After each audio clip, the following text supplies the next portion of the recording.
Dear Father, as we think and bring to mind the 3s to 7s who we're thinking about this morning, would you give us a deep love for them? Would you help us to remember them so that we keep on thinking, would this work? How would I do this? What are the problems? Keep us thinking, Father, how we would bring the Bible to bear in their lives. Be gracious with us, we pray. Amen. What is a 3 to 7-year-old? I wonder if you could just think of two. Just think of 2 3 to 7-year-olds. I've given you a table there. Everything's a table. And I just thought you could just write their names on it. You don't have to write anything if you don't want to. But I've just given you 3 questions that I think just, there's a danger that, we have no 3 to 7-year-olds in this room. So there is a danger that this just becomes, Ed talking about how it might work. And we forget 3 to 7-year-olds. Okay? So the question there is 3 questions for each. How would you choose to spend an hour with them? So in other words, you're given an hour, 2 of you, what would you do with that child you're thinking about? So an element of what are they like, but an element of what you're like. But what would you do with them if you could do anything with them for an hour?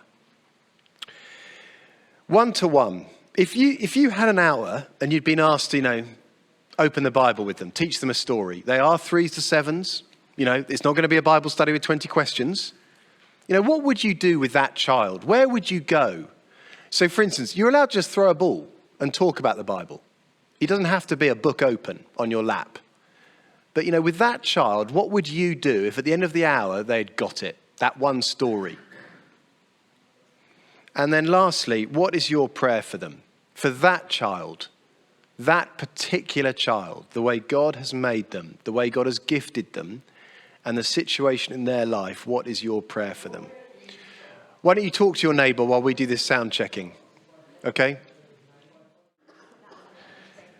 How have we got on? Just be brave. Just shout out a couple of things that maybe someone else said because they're never going to volunteer it. But things that struck us as we were talking about that. I'm not looking for right answers. What were we reminded of as we chatted just then? What are 3s to 7s like? What words came to mind? Short attention spans. That's right. A teacher once told me a child can concentrate for the number of minutes as their age in years. So a 3-year-old, you get 3 minutes before you've got to change it. Thank you, so helpful. We have to keep remembering that.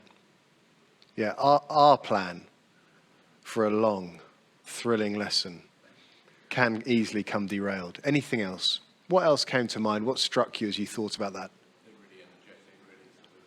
Yes, thank you. They want to move. They want to be excited.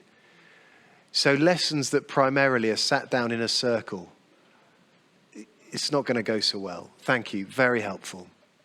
One more. Sometimes difficult with younger ones to build that relationship where they're That's right. That is right. So when I'm talking about sharing your life and you're thinking about a 3-year-old, you're thinking, they don't know I exist. I'm the only person in their whole world, and occasionally their mum's leg they hold on to. Yeah. It looks different. The business of caring for a 3-year-old looks different to caring for an 11-year-old. Thank you. And when you talk about the mother, this age, 3s to 7s, that nurturing is what they thrive on, isn't it? They want to be loved and they want to be around those who love them. Security, stability, routine. This age group is all about that. Thank you. Anything else? Only that children are so different. Yeah. So one 7-year-old maybe is very different to another. Yeah. And I was thinking about catering, how I would spend that hour with them. So very active, like when just cooking. Yes. Someone might just want to do some drawing. Yes. Watch something quite engaging. So, yeah. That's exactly right. And sometimes, you can make gender stereotypes, let's get the boys moving, but often it's not. I can think of a family where it's the boy who cooks.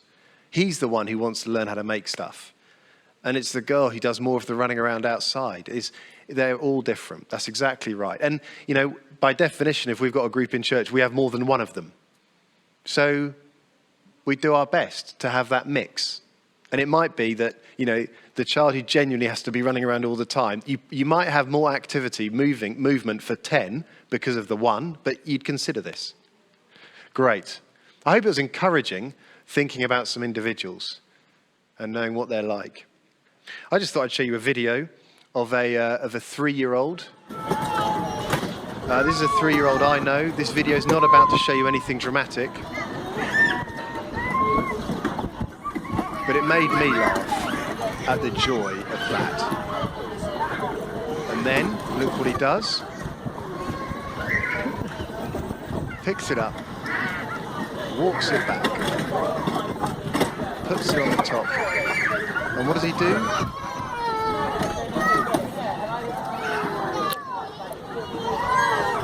Pause for breath, off he goes. And what does he do? Picks it up, puts it back at the top, and does it all again. That is the reality of a 3, a 4, a 5-year-old. Play, fun, movement, repetition. Just let me play. I've just put some notes here. I'm not going to go through them in detail, but just 2 ideas I just wanted to share. One was 3s to 7-year-olds are just the same as you. They're just the same as you when it comes to identity. They are created in God's image. Hand-woven, each individually, the body they have, the gifting they have, just the same as you. They are created for relationship with others, just like you. They are not made to be on their own. They are not made just to be in isolation. They're made to exist in groups, to be loved and nurtured and cared for by leaders and by other peers, just like you. They live in a broken world. They hurt like you hurt. The complexity of what makes us hurt is more, but they hurt. They long for a world that isn't broken. They're damaged by sin. I mean, there might be some of your leaders or even parents who just need to be reminded of that. They don't need to be taught how to do the wrong thing. They don't need to be taught to be mean. It would be great if in our churches we taught them from the very beginning. We don't say that to each other here. We love each other here. We don't push people away. We don't exclude people from the circle. We don't demand we have that friend and not this friend. From the very beginning, we say we're a Christian community. We love each other. We're careful. Christ died to redeem them. When their behavior is awful, when they are utterly unlovable, when they totally derail the group single-handedly, when they arrive and they're the guests and they know nothing and they're not the lesson you planned, Christ died for that child. He would have died for only that child. And finally, they are longing for the new creation. You can see it. Look, that video was an exercise in the new creation, where for that child, that will be the story of their lives. Could you imagine a life of that? I know it's boring, but you know what I mean? That simple joy, that simple contentment. I can do this over and over again. And when I'm bored, I'll walk away. When it comes to identity, our 3s to 7s are just like us. And when we're preparing, when we're walking in, when we wake up and don't want to do it, we have to say to ourselves, they're just like me. That's why they need me. That's why I'm going to do this. They're just like us. How does that change the way we walk into the room? Turn to your neighbor. How does that change the way you walk into the room? If it's not just childcare, if it's not just a nursery, but this is you relating to one who is like you, who is 3 to 7. Turn to your neighbor. How does this change the way we walk into the room? Any instant thoughts? Any instant thoughts? Doesn't need to be. How does it change the way you walk into the room? Thank you. Brilliant. It's more like a lounge than a classroom. Brilliant. It's more like your own family. You know, instead of, will you please all just, you'd be like, they don't know how to. Thanks. Anything else?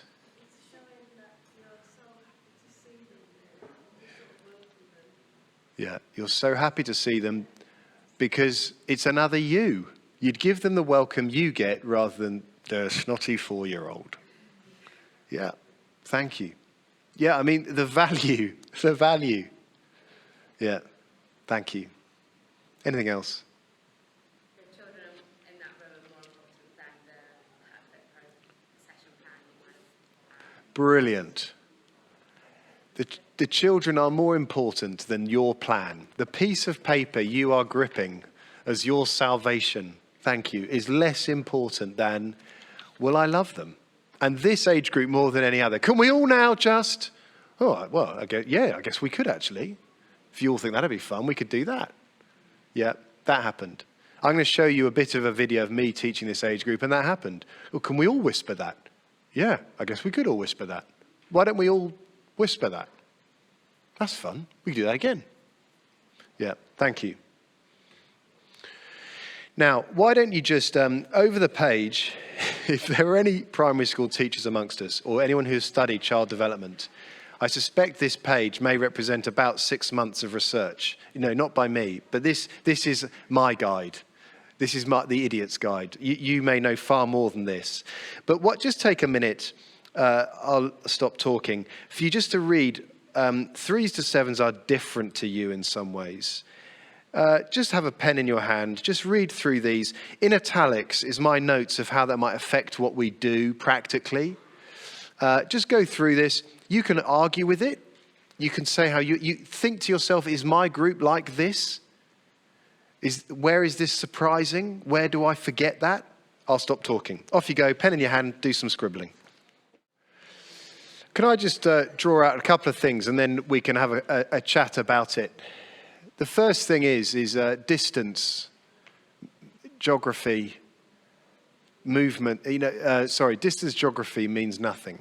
Movement means something. Movement is a series of, they're in the now. It is concrete. So when they move, they understand distance. They don't understand a map. They don't understand how that represents something. They don't understand different places. But you put Jericho on that wall and Jerusalem on this wall and you walk between them, that's a journey. They get that. But they have little understanding of time. A 4-year-old is asking most weeks if it's their birthday. No, it was last week. It can't be your birthday. They have little understanding of time. So as we just are beginning with this, at the 3s to 5s, we're beginning to put in some sort of milestones of the Bible. Creation. King David. David and Goliath. Jesus was born. Today, us. So you're just starting to put in milestones. Structure, and then 5s to 7s, they're starting to put it together and relate it to one another. But time, 800 years before Christ, 800 years after Christ, for these under 5s particularly, is of little meaning. I wanted to show you a building site. I have a friend who's a construction manager. This is a building site in a very posh part of London, and this is the very beginning. That's the dirt that they arrived when they got there. I want you to compare this picture to what it looks like when the foundations are finished. Are you ready? That's the dirt, day 1. That's when the foundations are done. To the untrained eye, it looks like you've gone backwards. You see? Before, after. You've gone down. It's more mess. There's less of a building. It's less clear where you're going. It's not even clear it's a building. That's the story of teaching this age group. You can't see progress. You can't work out how it's worth doing. At the end of the session, there's more mess than there was at the beginning of the session.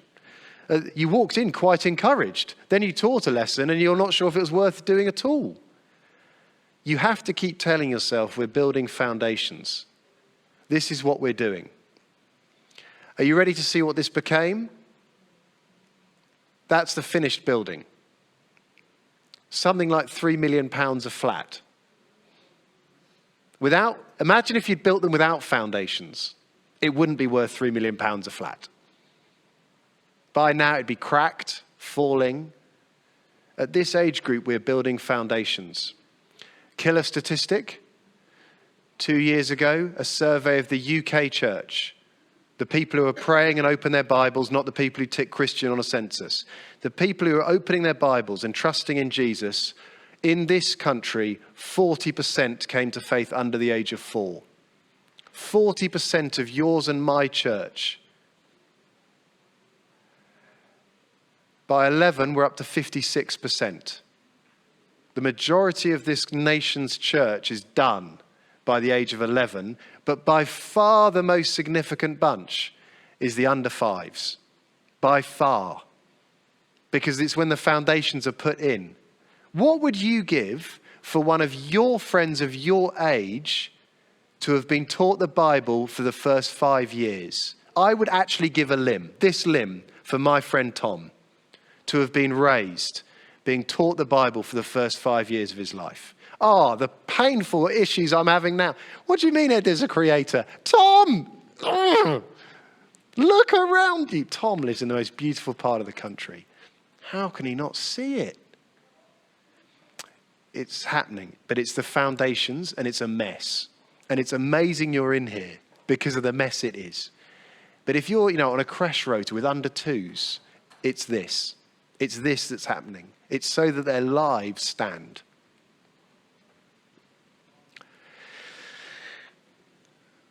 What makes this age group difficult to teach? What makes this age group great to teach? Just write down 1 point for both of those.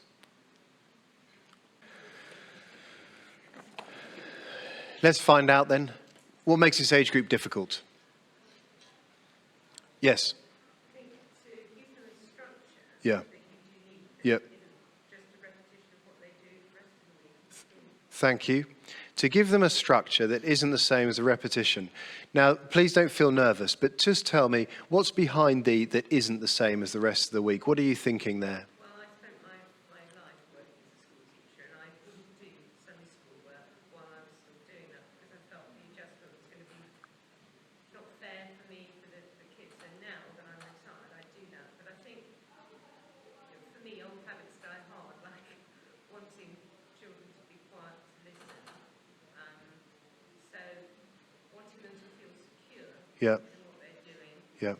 And not letting unkindnesses go.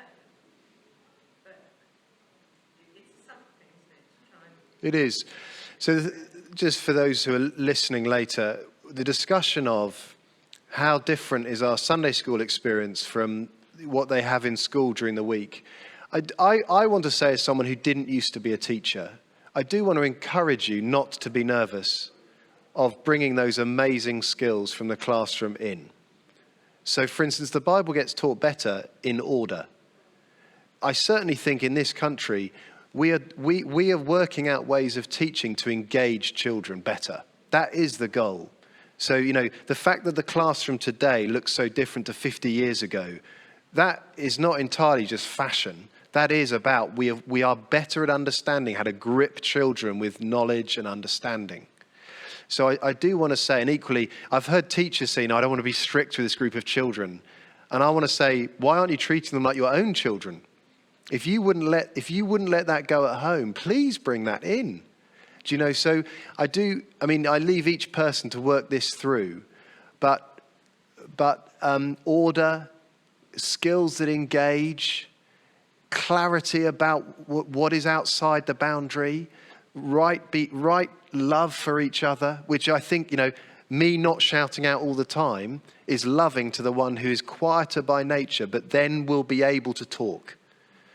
So someone who likes the sound of his own voice, I needed to be told, shh, Ed, you've had way too much.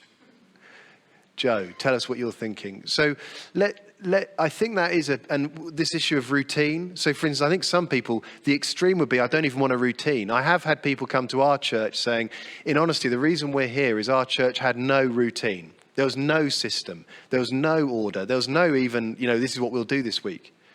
And our children couldn't, they needed to know what was happening. I wanted something in the lesson. So this is an individual thing for us each to work out. Church culture might play a part, but I do just want to say, godly order, godly discipline, loving discipline, care, routine, good communication between leaders. Do you want to say something more about that? It's a really helpful point you've raised. No, I just think,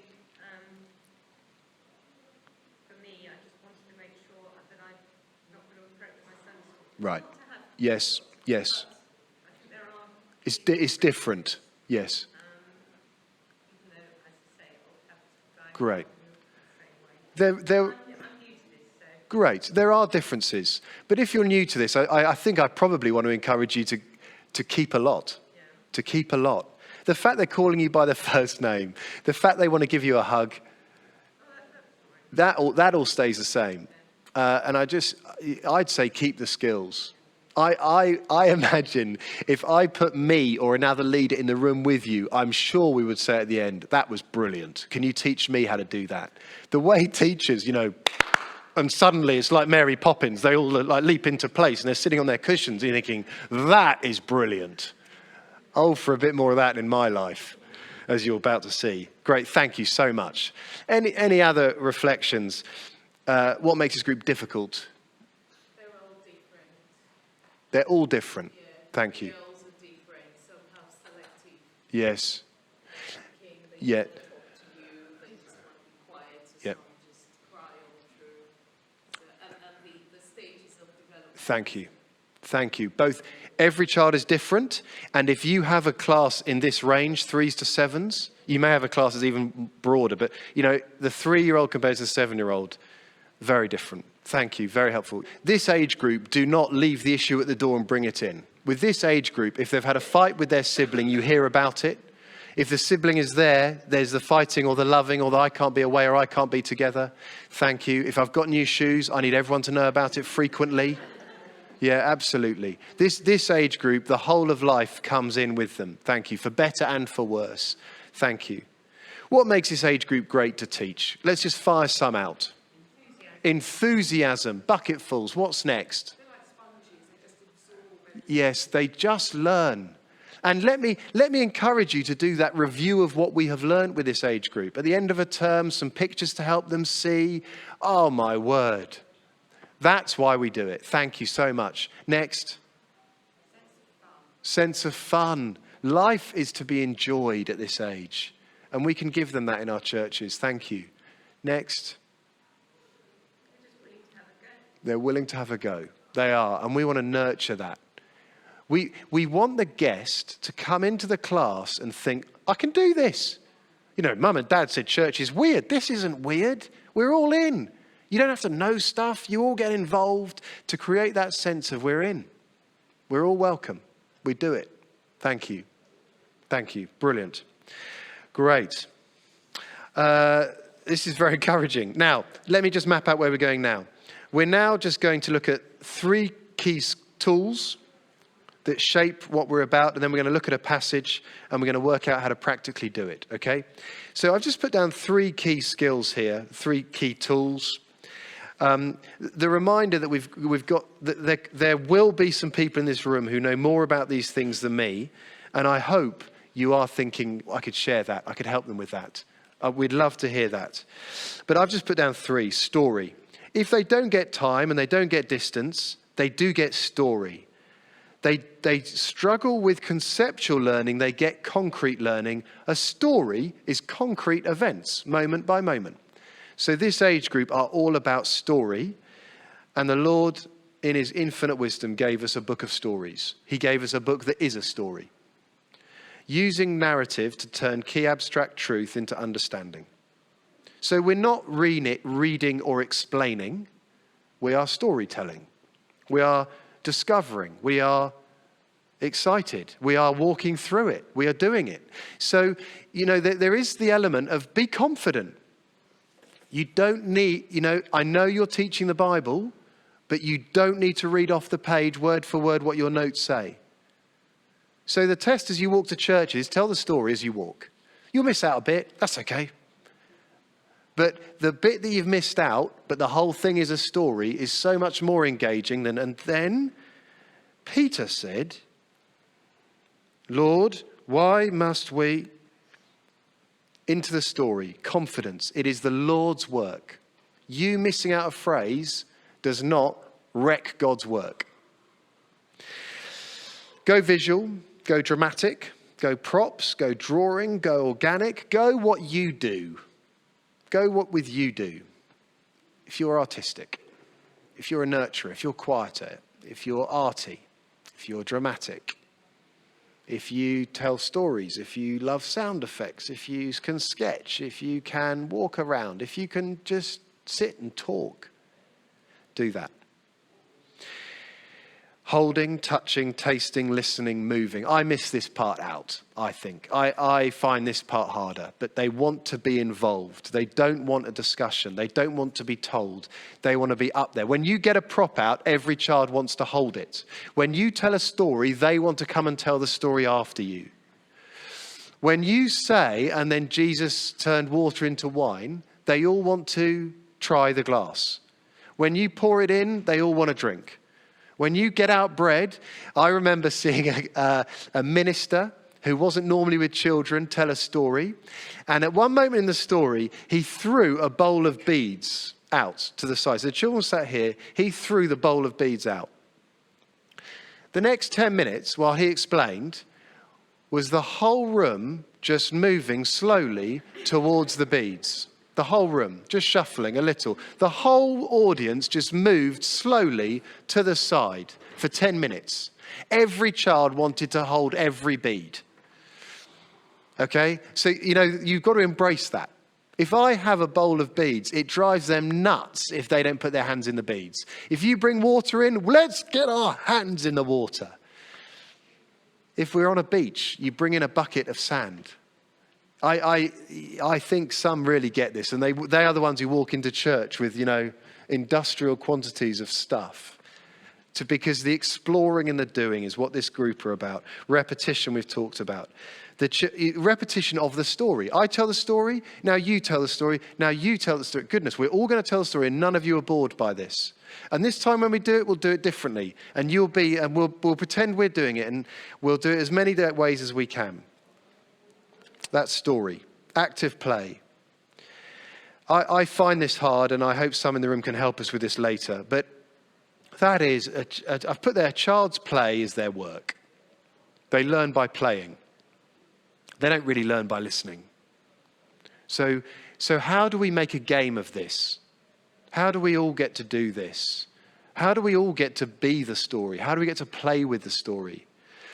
I should say that there is a fashion in kids ministry. If you haven't heard of it, it just doesn't matter. It's called Godly Play, and there's lots of books on it. And I would want to gently discourage it. So Godly Play broadly is the child teaches. The child gets to decide what the story means. The child gets to decide the story. The child gets to decide if it's true or not true. The child gets to take the story wherever you want. So I just want to say it sounds very appealing. Don't pick up those books. What I'm talking about is different. The Bible means something.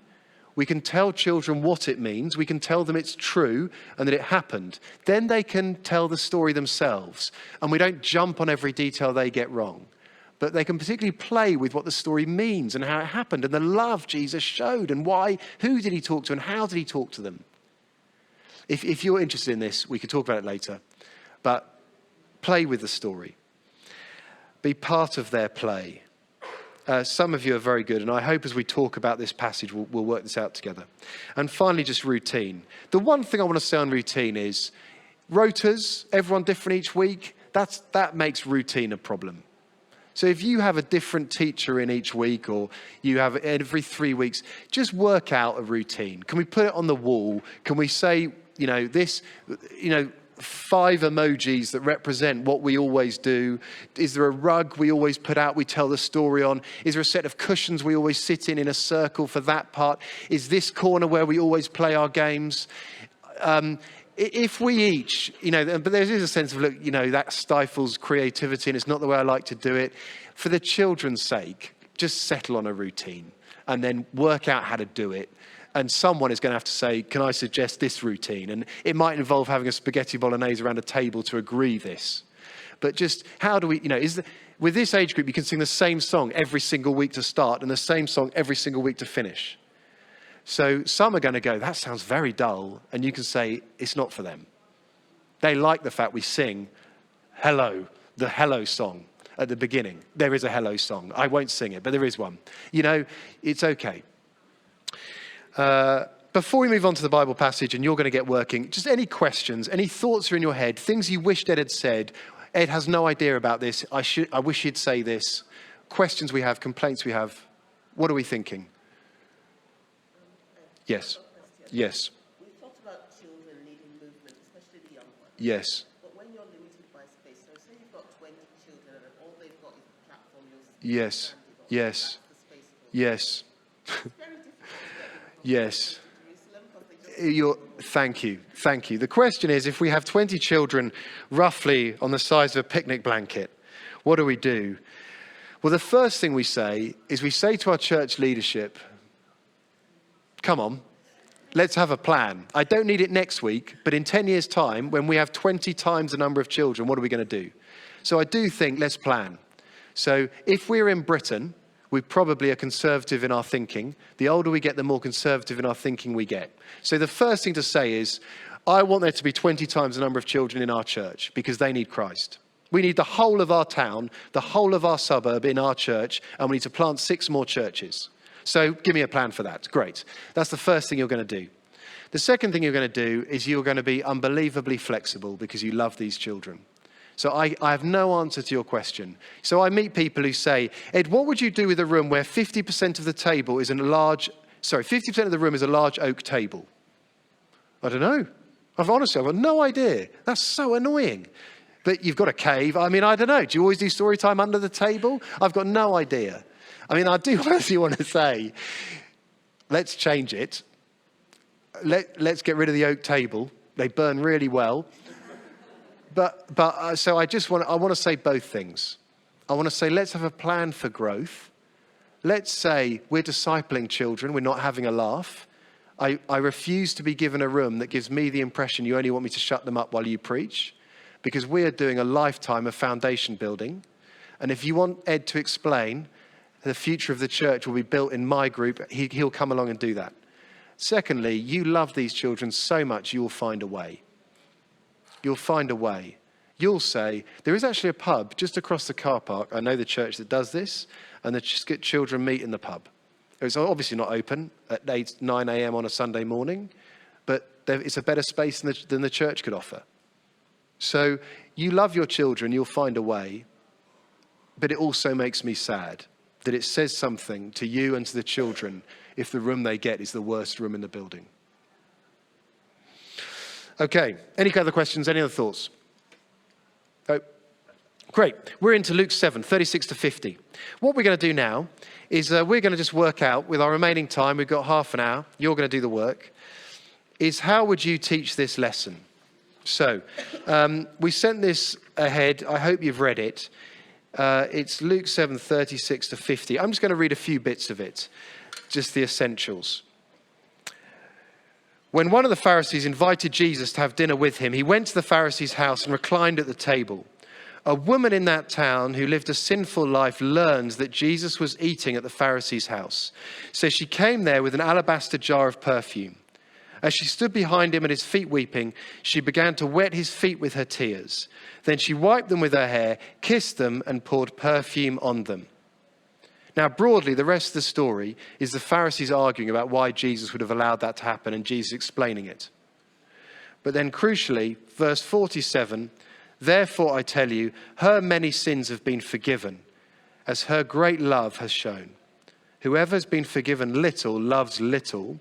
Then Jesus said to her, your sins are forgiven. So what I first want to say is this age group can be taught the Bible. So I've put on there my theme and aim. What am I trying to do with a session with 3 to 7s on this story? I've said, Jesus cared for the woman who had lived a sinful life. He forgave her and sent her away with peace, so she adored him. The way Jesus explains it is she had been forgiven, so she has loved a lot. It's not she did this to get forgiven. She loved Jesus because she had been forgiven. My single idea I want my 3s to 7s to get is Jesus forgives, so we love. Jesus forgives, so we love him. That's my simple idea I want them to get from this lesson. And I think they can get that. Jesus forgives us what we have done wrong, so we love him. The aim. I mean, this is nonsense. I've written far too much here. But it should be, we love Jesus. My aim is children know they can love Jesus. Outrageously, awkwardly. Not the way English people normally love people. It's abundant. It's reckless. That's what she was all about. Over the page, it's the last page of this seminar. This sort of standard form is one I think, Faith in Kids put this together, and we broadly say, if you write something in every box, you've got a lesson plan. So the black, if you like, is the normal template, and in red, I've put the way I think about it for a 3s to 7. So, theme, super simple. What's the single question you want them to answer? Aim, write this for your children, not generic children. How do you long for your children to feel about Jesus at the end? What's your prayer? Okay? And then we're just going to think about the intro idea. So you're going to just turn in a moment for a couple of minutes. This is going to have to be very quick. But you're just going to think, what would you write in that theme and aim for this story? What's the single question you want them to answer? I think this age group works with question-answer. What is the question you ask? What is the answer they give? The aim. What is your prayer? And then finally, what would you do to kick off this lesson? What would you do for the first 5 or 10 minutes? Not exhausting, not what did we learn last week? What game would you play to get them going with the direction of this lesson? To get them all standing together, metaphorically. They're together, they're ready to learn. Okay? 3 things, single theme, single aim, and an intro idea. Off you go. I thought what I'd do is last Sunday I recorded badly me teaching this lesson, and then I've edited it badly down. This is a class of 3 to 7-year-olds, as the Lord would have it. So Tofer is 3. She even her language isn't yet. It's not clear what she's saying. Up to 7, Sophie, who could talk for everyone if needed. It's a group. It's a group of about, I think, 7 children. All I'd say is I'm not presenting this as perfect. So, for instance, I don't normally teach this class, so I start just with what are our names. I think if I was more creative and I thought about it more, I would do that with a song. I can't sing for a toffee, but they don't notice that. So there are many ways others are doing it, but I thought this might be it might help us have a conversation, okay? Why don't we start just by finding out each other's names? That'd be easy, okay? Let's do that to start with, and then our friend will come back with us, okay? Why don't we say our names and what our favourite meal is in the whole world, okay? My name is Ed, and I love sausages and mash. What's your name? Josh. Josh. What's your favourite meal? What we just had? What we just had? Yes. We just had sweet potato curry. Did you love that? Yes. Josh discovered he likes spinach today. Tell me what your name is. Toby. Hello, Toby. What's your favourite meal in the whole world? About ice cream. Ice cream in your tummy. Tell me what your name is. Erin, hello. Tell me your favourite meal. What's your favourite meal? Pumpkin. Sorry? Pumpkin. Pumpkin pie. Pumpkin First pie. time. How lovely. Okay, we're going to play a quick game now. And it involves smelling some things. Now, I've got some things here. Now, we could play this in 2 different ways. If you want, I could blindfold you Yeah. And then you could smell it, or you could just smell it without a blindfold. I want a blindfold. You would like a blindfold I on. like a blindfold. Oh, hang on, we'd all like blindfolds all of a sudden. Okay. Okay, we'll start with the two of you, and then we'll pass the blindfolds around, and you don't have to put a blindfold on. Okay, now you put it down. Now I'm going to put something in front of your... Don't look again, Josh, that's the end. Okay. I'm going to put something in front of your nose, and you are going to tell me if you can tell what it is. Okay, hands away. Big sniff. Don't say anything yet, Josh. Big sniff, Toby. Okay. What do you think it is, Josh? Pasta. Pasta. You take your blindfolds off. It smells like tomato sauce to me too much. Did it?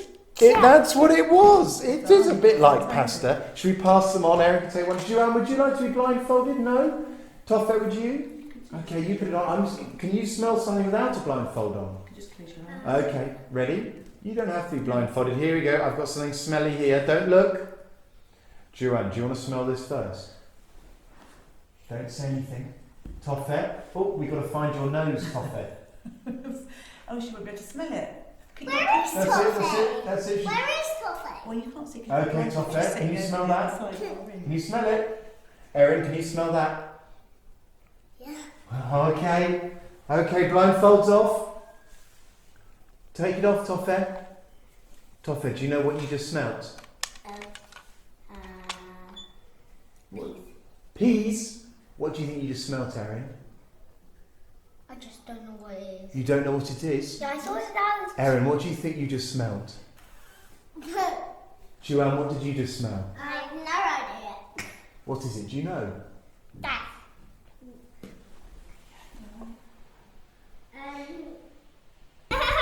You leave them. Oh, we're all down. We pause it there. I learnt during this game that it was silly that only two people were smelling each one, so I then started to pass it round to everyone got to smell it. I edited out, and I shouldn't have done, the link. So you see there in the link box, help them to follow the logic of the session. So I finished it by saying, in that game, we each got to smell things, because in the story, and I finished with perfume, there was a woman who put perfume on Jesus's feet. And I sprayed perfume onto anyone's wrist that wanted it, and I started getting told about allergies, and I don't like smells. So I wafted my wrist around everyone, and they got to smell some perfume. Listen out for the perfume in the story. That was how I finished that game, okay? Does anyone just want to have a moment of shouting out? What ideas did you have? Does anything strike you from this? Thoughts that are in your head right now as you get going in the first 5 or 10 minutes of a session together? Off you go. Okay, so with this age group, I think we are looking for the concrete details. So, you know, in this one, even the idea of love to a 3 to 7-year-olds that's a concept. They don't know what love is. They know what a hug is. They know what a kiss is. They know what care looks like. They don't know what love is. So always trying to think concrete terms. Now, it doesn't need to be this, but the perfume becomes, on the feet by a woman, becomes a sign of love. So you're trying to see through this lesson, everything is about the love.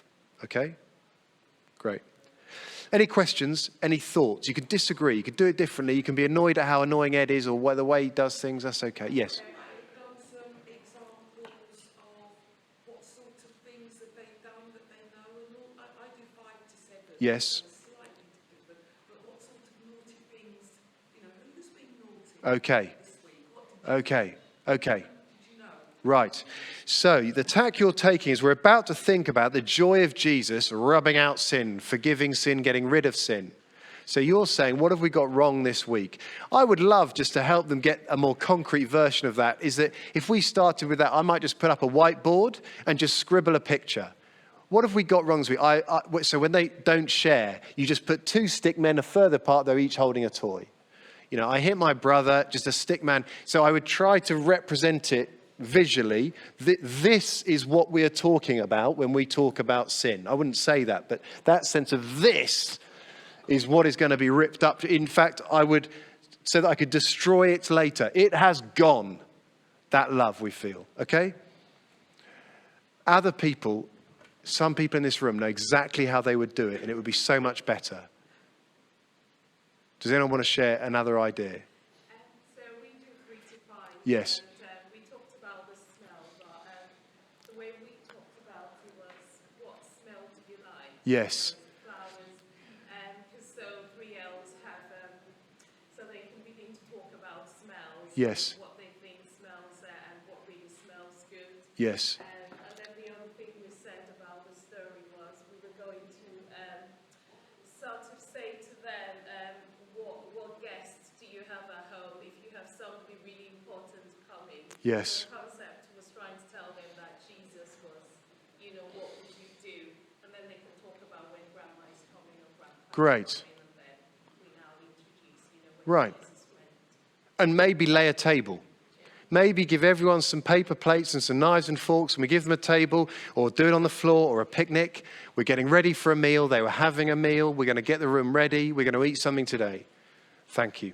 Okay? Turn in your groups. Just look at this passage. And the thing that we're going to tell the story, and this is obviously going to be a simple story, but I do just want you to think to yourself, we're the Bible teacher. We are confident. Which of this story are we going to tell? What of this story are we going to tell? Even in your mind, think, I'm going to miss out all of that. Do you know what I mean? The confidence to say, I know my children, I know what this means, I will make good decisions for them. Off you go. Turn to your neighbour. How would you do the story? What would you miss out? What decisions would you make? Just a couple of minutes. I'll walk around. We can chat as I go. Since we last saw them, they've got their shoes and socks off. Why don't we press play on this, Martin? You leave them. Oh, we're all down on our cushions. Perfect. Now, Debbie is going to help me. Debbie, can I put a costume on you? pull my dress up. I like my foot like Here we are. There we are, Debbie. There's an arm there. Okay. Now, that's it. Perfect. Now,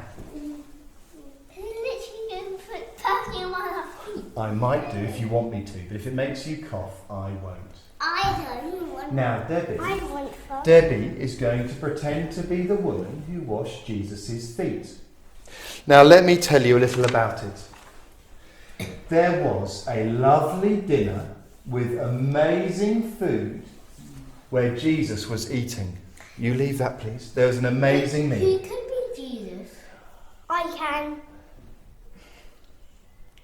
We will each get a chance to be Jesus if we want our feet washed. So this woman came to the meal, and we don't know her name, the Bible doesn't tell us, but she was a woman who everyone knew. Everyone knew her because she had made bad decisions. She had got a lot wrong. So when she used to walk past, people used to point to her and whisper, "There goes the woman who's done bad things. She's the woman who's made all the wrong choices. That's the woman who's really bad." So when she came into the dinner, she wasn't invited. She just came anyway. And when she walked in, everyone went quiet as they looked at her, because they knew what she had done and they knew who she was. Who would like to be Jesus to start with? Me. Erin, you can be Jesus to start with. She came in. You sit there. She came in. And she started to wash Jesus' feet. And everyone was watching, thinking, doesn't Jesus know who that is? Doesn't he know what she has done? Everyone was amazed that Jesus was letting her wash his feet. And do you know, she even washed his feet with her tears because she was crying, and she dried his feet with her hair. Debbie, do you want to see if anyone else wants to be Jesus? Me. Okay, here we go. There you are, Josh. My feet are cold. Shall we practice whispering? Hey, rewind. Shall we whisper, Erin, what the people were saying? Shall we whisper to each other? Doesn't Jesus know who she is? You whisper that to the person next to you. Doesn't Jesus, Toby, will you whisper to Erin? Doesn't Jesus know who she is? You whisper that to Erin.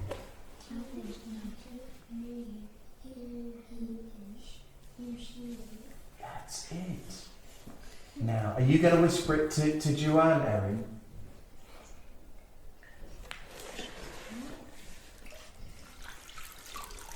So she washed Jesus' feet. Now, can I tell you, she loved Jesus because he had forgiven her of all the wrong things she had done. Do you see, Erin? The woman was washing Jesus' feet because he had forgiven her of everything she had done. Whisper it to me. I'll whisper it to you. Why is Jesus letting her wash his feet? And do you know the reason, Josh? Wait, are we passing it on? What's the reason? What is the reason? Shall I pass it on What? to them? Not yet. You can whisper it in Sophie's ear. And why don't you whisper the reason? Why don't you whisper to Sophie? Wait, what was She loves Jesus because he has forgiven her. You whisper that to Sophie.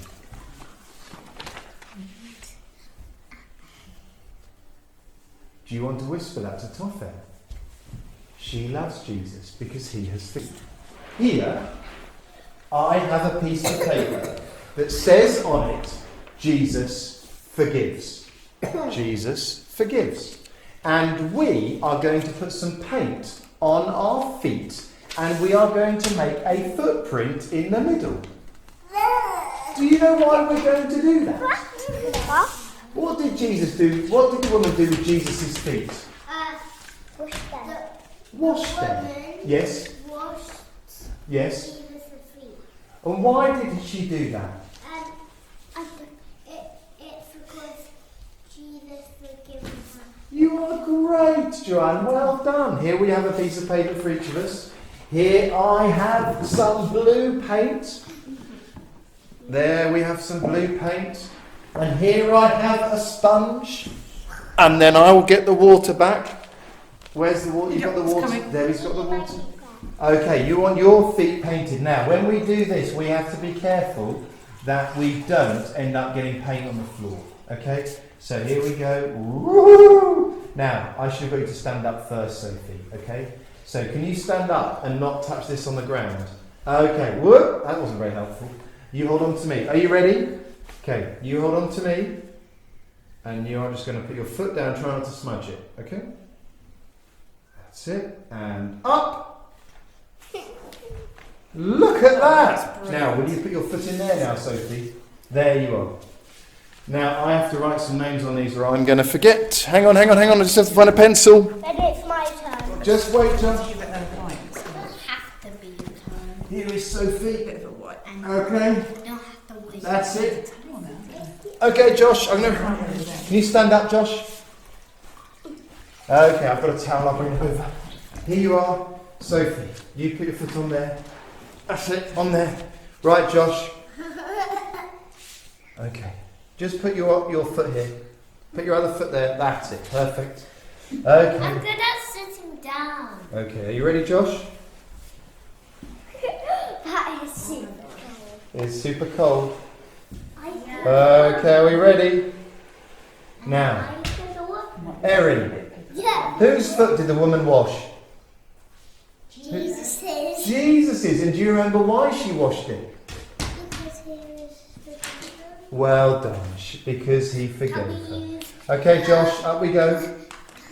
Josh. Now we're waiting till the end. Let's go. You sit here for me. Now. You see this picture here? Now. why does he look scared? Oh, because he didn't understand. Do you remember? When she first walked in, they all whispered to each other, doesn't Jesus know who she is? Doesn't Jesus know who she is? What does it say? It says here that the woman poured some expensive perfume on Jesus' feet. It doesn't look like that. It doesn't look just like that. It doesn't look like perfume. Can you remember?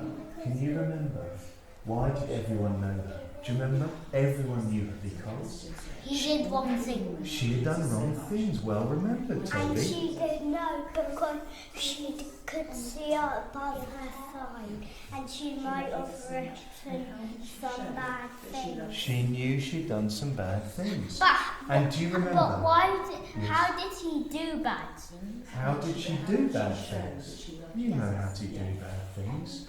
you can. You are unkind to people. Like You might that. kick people. You may So if say you see unkind- the elements and you look on your sheet on the overview, intro idea, we washed some feet. Sorry, intro idea, we did some smelling. Story, we focused it on the washing of the feet, constantly explaining why it was happening and who it was happening to. Finish that with the key message. We've just seen that. Then for the game with this age group, it's often a craft of some sort, but it could be a game. But here I got painting of feet. And explaining with, again, the link at the end. Jesus washed the feet because the woman, she washed Jesus' feet because she loved him, because he had forgiven her. And then the small group discussion, which is incredibly what you're witnessing, you notice we've split into two. So I've told Debbie, here's the 2 questions you're going to run through, here's the 2 questions I'm going to run through. So if you, however many leaders you have to split up for this part, because the children have to do whatever talking you can manage. This might happen during a craft. It doesn't have to be a separate time. You're asking very simple questions, and you're finishing with prayer, and what we can't see is I just tell them what to pray. Dear Father, thank you that we love Jesus because he has forgiven us. Can you say that, Josh? Toby, can you say, Dear Father, thank you that we love Jesus because he has forgiven us. Afterwards, I said, does anyone else want to pray anything else? Erin's brother was off sick. We then played a game, any game, because we still had 20 minutes to fill, because their learning had done. If I was cleverer, I'd know what games to play to fill 20 minutes with this. I wasn't clever enough. We played Grandma's Footsteps. Then Dave came in to say it's the end of the lesson. We just sat down for 2 minutes. Who washed Jesus' feet? Why did she wash Jesus' feet? Why do we love Jesus? We're going to pray. And we just said the prayer, they went around once more. Our time is out. I'll pray, and you can carry on chatting. Dear Father, our great desire is for children this young to see how wonderful Jesus is and that they can trust him with their whole lives. We pray, Father, that in the mess, the confusion and the disorganization and the surprises, that would still be what we see happening as a work of your Spirit. Encourage us, Father, that more can be done, not because we'll spend more time or the burden is ours, but because your Spirit is amazing and we can expect great things of you. Amen.